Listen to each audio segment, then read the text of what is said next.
I think Coolsville sucks. What you call an icon living? Puerto Rican legal mistress just did it. 9 long over 5 minutes. Whoa, me up too hot in the bed.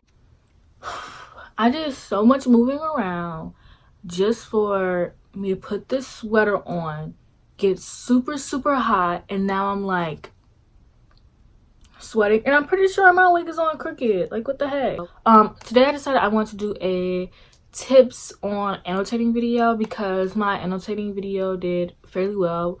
And I noticed that with annotating videos, they're kind of like, they're more so to help people who already have annotated, like they started annotating, they got all their tools and stuff, but they want a little bit more, or they want to know like what specifically other people look for when they tab, or it's like a little push to help people who want to tab to start tabbing. But it's not like telling people like tips on how to tab. There aren't any videos that, like, from the research that I've done, there aren't any videos on like tips on how to tab.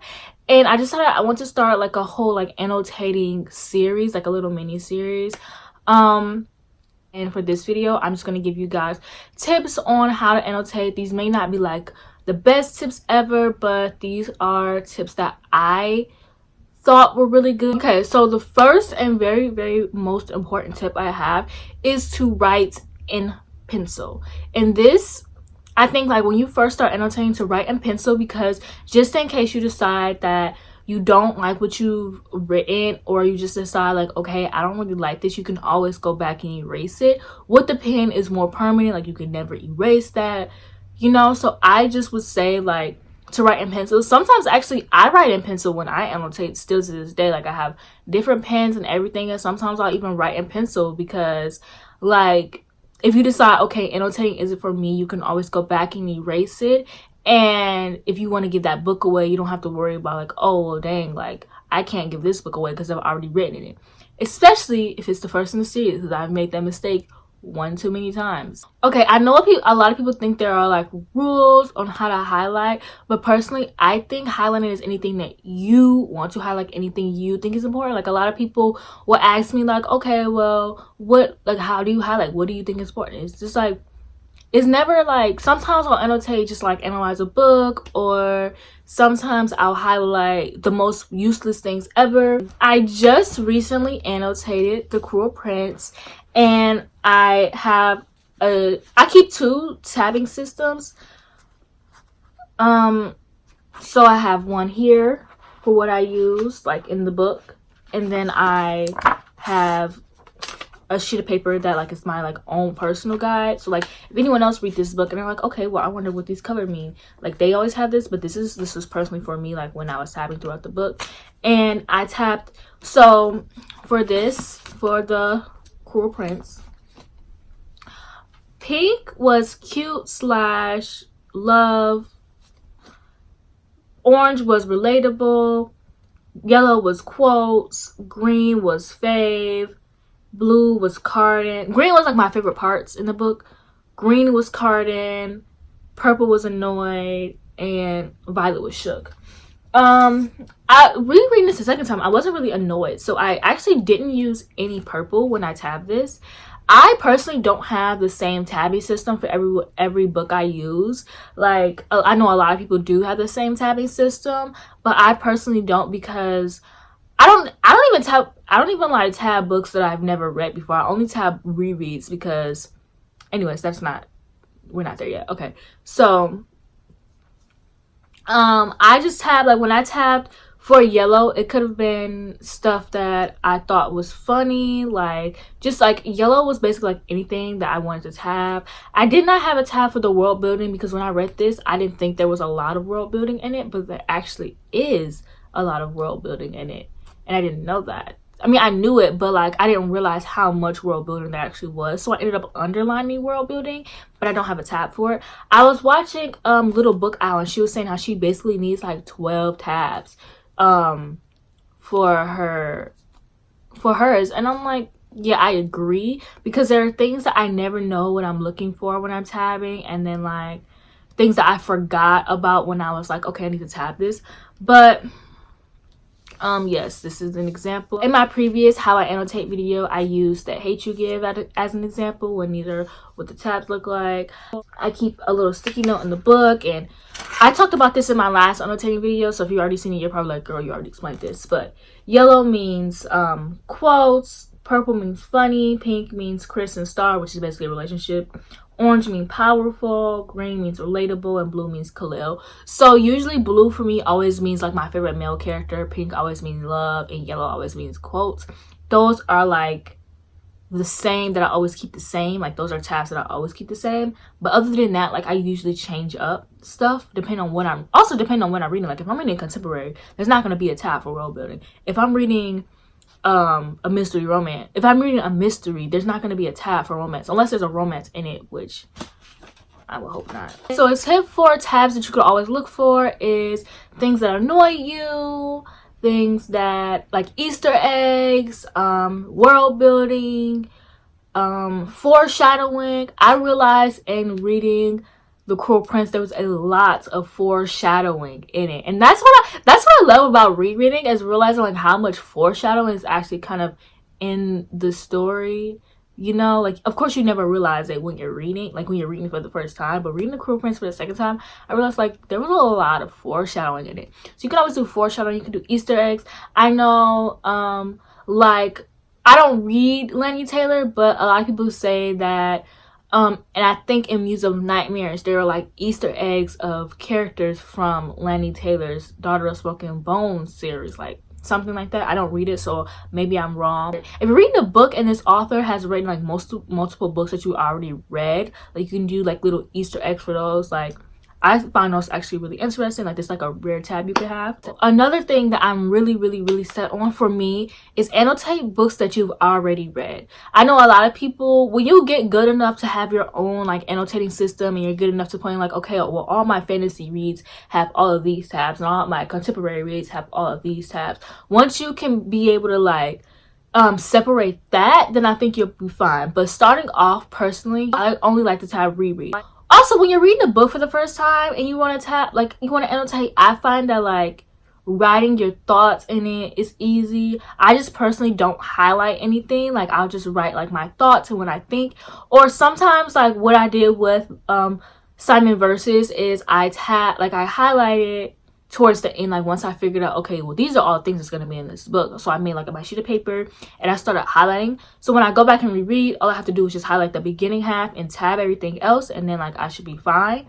I also find that tabbing, like not tabbing a book like a first book is like fine, but then once you read like the second book, you'll already know what to look for. I did this with Vicious and Vengeful. I haven't finished Vengeful yet, but like in Vicious I knew what I liked, I knew what I didn't like, and then in Vengeful like so I had everything for Vengeful ready, and then I created like a separate tab. I'm like, okay, well there's this new character that's introduced, so if I like this character, then I'm gonna have this tab for them specifically. And then the first page I was like, I love this character. For Vicious, I didn't tab anything, didn't highlight. I only wrote in Vicious because like I just love writing in my books. I like writing to my character. I love talking to my characters, like not my characters, but I like talking to the characters, like saying how stupid they are. I like making bio references. Like it doesn't, when you write in your books, like they don't have to be intellectual. Like you don't have to write, oh well this page is just so boring, the author could have spent more time writing this. You don't have to depict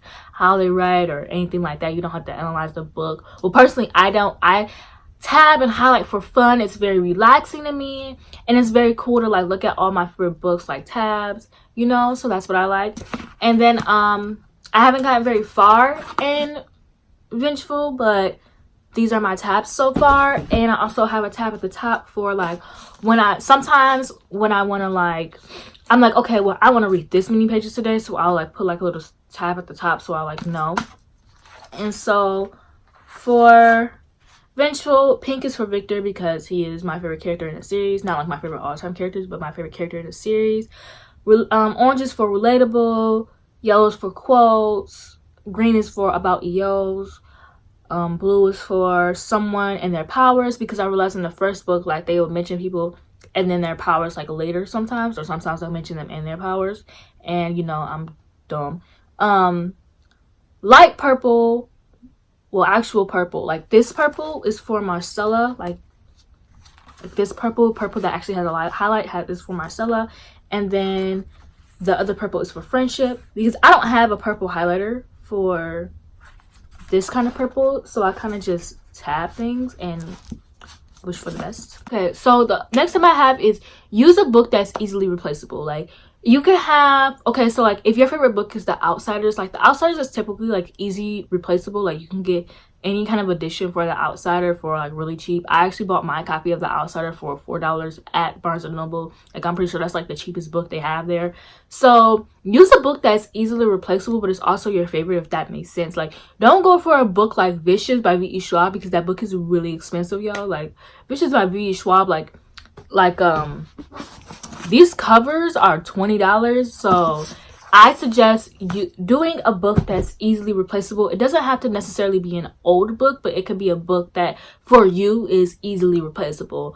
So say you decide you want to tab like a Stephen King book. Typically they're easily replaceable. Or even if it doesn't even have to be like books that are like old and easily replaceable. It could be books like books that are just typically cheaper. Like I know The Cruel Prince probably right now is actually really expensive. I know The Hate You Give is probably really expensive as well. So I'm trying to think, like, of course, like maybe like A Court of Thorns and Roses, or anything that's in your budget. Like it doesn't have to be like my definition of affordable or anyone else's definition of affordable. Whatever you can afford to replace. Because I find that, like, okay, well, say I tab The Hate You Give and it's like $5 on Amazon. Or say I tab The Hate You Give and it's like $10 on Amazon, and I can afford to replace that. So I tab it and I'm like, okay, well, tabbing actually isn't for me. Like writing, like maybe I'm like, okay, well, writing in my books isn't for me, but I like to highlight. So then you're like, okay, well, you realize that that's for you. So then you can go and buy you another copy of The Hate You Give. And maybe you don't want to like re-tab it, or maybe you don't want to re-highlight it. And then maybe you're just like, I just want to keep this as a perfect copy. Then yeah, but then you can continue in the book, like The Hate You Give, the book that you wrote in. And if you write in pencil, you can always go back and erase those. So then it's like, it's not a waste of your money. And also, like, what if you decide like, okay, highlighting isn't for me, writing isn't for me, but tabbing is for me. Then you can like not highlight the rest of the book, and then you can just tab and like see how that works out for you, and then get you a new copy. That if you don't want to tab in it, then that's fine. But if you do want to just go back and like, okay, well, I just want to try out tabbing, then I'll try that. And then like if you're like, okay, I'm feeling this, you can go get another book that's easily replaceable. Like say like, I don't know, Illuminate. I don't know. I don't think I got Illuminate for like $4. So that's just what I'm throwing out there. Like I don't even think I would ever tab Illuminate, but like say you were to tab Illuminate, then you can be like, okay, well, this is $5. Like I want to try out tabbing. I really like tabbing. Okay, I'll stick to this. Or you try out Illuminate, you tab, you're like, I don't really like tabbing. This ain't for me. And then it's like, it's just an easier way to decide whether you want to annotate or not. And that's just my tips. Like you don't have to follow that if you don't want to. That's just something that I thought of that would be a good idea. I really like to stay organized, so tabbing is actually like really refreshing and calming to me. With my tabs, I personally don't like when my tabs stick out further than the book. Like you see, I can just run my hand straight past this. Kind of like me, I really love to be organized. Like I need to be organized. Like I have to have everything organized, or I will like literally flip out. So like if you look at it, you wouldn't think it's annotated, and then I turn it and it is. Like I literally took the time to stick my tabs in there. And so I know like this may not be like important to like people who are just starting off tabbing, but like even if you are tabbing and you're looking for like more tips, I remember someone asking like, how do people put their tabs in their books because they don't like when tabs stick out too far, which like I understand. I don't like when my tabs stick out too far. So what I do is I line my tabs up with a certain word, because I don't want my tabs to go past my cover. So like literally I will put a tab in there, I will close the book, I'll like look at the book from this way, and I'll see if it fits. Like when I'm first, like this is like when I'm first starting out. And then when like I'm like in the middle of the book, I'll just close the tabs and like see if it matches up with everything else. Honestly, like I'm like, this is like honestly, if you're not into this, you can leave now, because everything after this is like super extra, and you're probably gonna be like, what is wrong with this girl? But so like I'll tab, so I'll put it in a certain space, if that makes sense. Like I'll have it after, like well, this is indented, so of course it'll be after the first word, but usually I think it's after the third word in this book. That's indented. I hope you guys understand what I'm trying to say. Like, they all are like perfectly lined up. So like, you see how it starts here? They all start here in my tabs in this book. Like, they all start right here. Even if the book is indented, or if like a line ends before it, like they all start right here. And I'll just like close the book, and then like I'll make sure they all line up. But this is just because I like everything to be pristine and organized and perfect. Like, so if you're that kind of person too, then like I feel like this will be helpful. But if you're not that kind of person, you're probably like, okay, like, girl, you're doing too much at this point, which I mean, I understand. I just don't like when my tabs stick out further than my book. Like, it kind of does it. It kind of does that in The Hate You Give a little bit, but not really. Like, not really, but like a little bit, if that makes sense.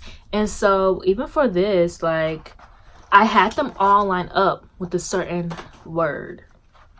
And I personally just like how my tabs look when they, I don't know if those tips were helpful. Maybe they didn't let you know anything. So I'll just give a little bit, give it like a little bit more tips. So if you are looking for what to tab, I know like tab love. You can, depending on what you're reading, like I can't tell you like what to tab, but I know a lot of people go to annotating videos just to look for what to tab. So I know, look for like love, a certain character that you may like your favorite character, friendships. That's what I looked for when I was reading Six of Crows, even though I didn't annotate or tab anything. Like looking for friendships, platonic relationships in general. Like you can share like the love, like you can share like a pink tab with platonic and with friendship, but personally I wouldn't, just because I like my romance to be separate. Like I love romance and I love friendship, so like if I want to go back and just read a specific scene, then I'll like tab two separate. That's also why I tab, because I like to go back and reread scenes. Like love, friendships, favorite characters, random quotes, things that make you laugh, things that make you cry, things that make you smile, things that really annoy you, characters that really annoy you, character development. Character development is a really good one to tab. World building, magic systems. If you're reading, like if you're more of a mystery thriller kind of person, then you can tab like what you think, not what you think will happen, but like hints to what can happen if you've read it before, even if you haven't read it. Yeah, so I hope that helped. I hope that even if you didn't find a bunch of things in this video, you found one thing. I hope that I'm not completely useless. So yeah, I'm gonna be doing more annotating videos. If you want like a specific English, love her. If you want like a specific annotating video, like maybe you want like more in detail on, like, because I feel like maybe my like how I annotate video didn't touch, and like now that I annotate a little bit more, like I have like a better system. So maybe if you want like a better system. Thank you for watching this video. Peace out, girl scout.